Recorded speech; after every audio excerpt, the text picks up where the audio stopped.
कर रहे हैं पंक्चुएशन मार्क्स। तो आज जो पंक्चुएशन मार्क हम डिस्कस करने वाले हैं वो है एपॉस्ट्रोफी। उर्दू में इसे इलामत हज़फ कहा जाता है। अच्छा, इसका साइन होता है, ये कॉमा होता है जो ऊपर करके हमने लगाया होता है किसी भी वर्ड के आगे। अब इसके दो रीजंस होती हैं, हम इसकी डेफिनेशन देखते हैं और फिर डिस्कस करते हैं कि हम कहाँ पर एपॉस्ट्रोफी को यूज करते हैं। It is used to indicate, क्या चीज जाहिर करती है, either possession or omission of letter or number. यानी कि या तो हमें अगर किसी लफ्ज के आगे एपॉस्ट्रोफी लगी हुई है तो हमें ये पता चलता है कि किसी की मलकियत जाहिर की जा रही है, या हमने कोई वर्ड ओमिट कर दिया है, उसमें से हज़फ कर दिया है, या उसमें से कोई लेटर जो है वो निकाल दिया है। इसकी एग्जांपल्स देख लेते हैं। जैसे हरीम्स बुक, हरीम्स बुक, हरीम के बाद हमने एपॉस्ट्रोफी के साथ एस लगा दिया है और तो हमें पता चल रहा है कि ये जो किताब है हरीम की है, हरीम्स बुक। सादियाज कोट, सादिया के बाद हमने एपॉस्ट्रोफी एस लगा दिया है, ये जाहिर कर रहे हैं उसका पोजेशन, उसकी मलकियत, सादियाज कोट। अच्छा, अब नेक्स्ट देखिए कैंट, हम इंग्लिश में यूज करते हैं ना आई कैंट।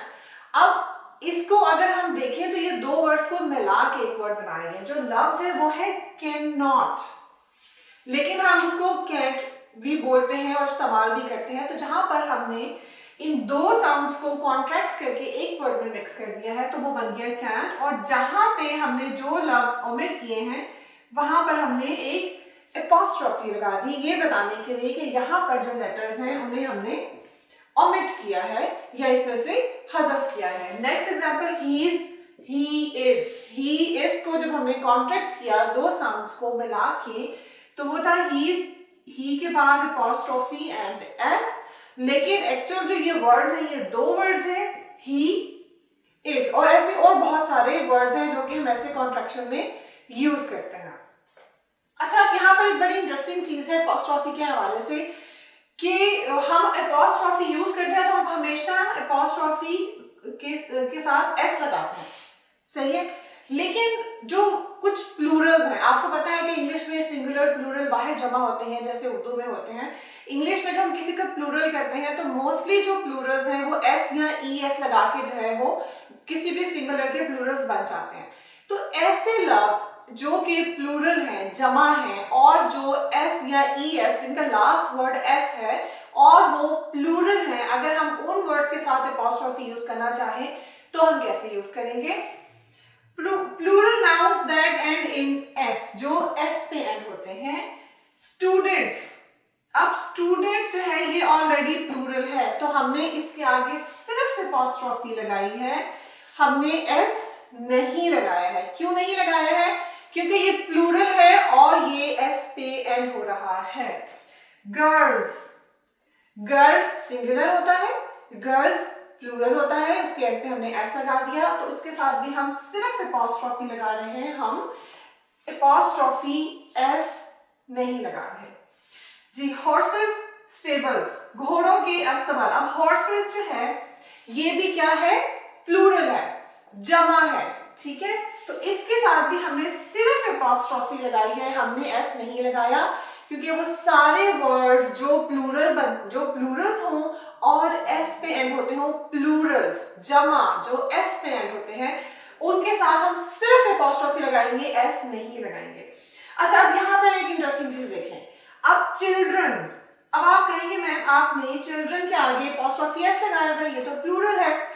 यहाँ पर आप एक बड़ी वाज़ेह चीज जो आपको नजर आ रही होगी, अब ये जो चाइल्ड का प्लूरल है चिल्ड्रन, चाइल्ड का प्लूरल है चिल्ड्रन, मैं रिपीट कर रही हूँ, ये एस या ई एस लगाने से प्लूरल नहीं बना है, ठीक है ना।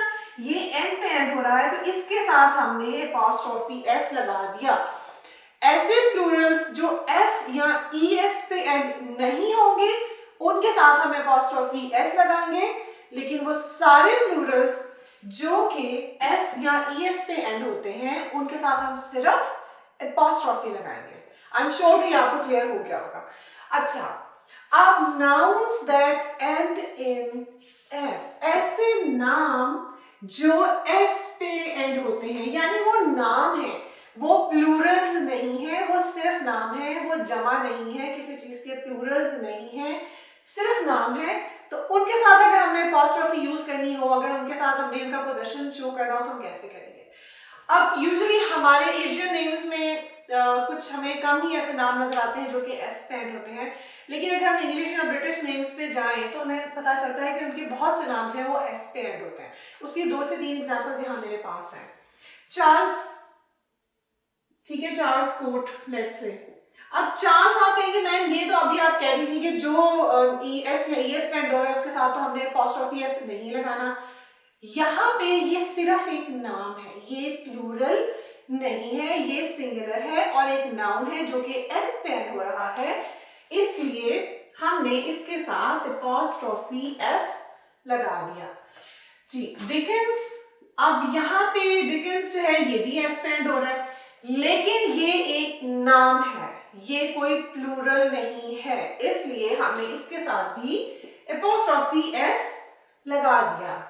थॉमसेस, अब थॉमस आप कहेंगे मैम ये भी एस पे एंड हो रहा है, लेकिन वही बात आ गई, नाउन है, सिंगुलर है, ये प्लूरल नहीं है, इसलिए हमने इसके साथ अपॉस्ट्रोफी एस लगा दिया। तो ये था हमारा आज का लेक्चर अपॉस्ट्रोफी के हवाले से। अगर अभी भी कोई कंफ्यूजन आपके जहन में आ रहा है तो वो नीचे आप कमेंट करके मुझसे पूछ सकते हो।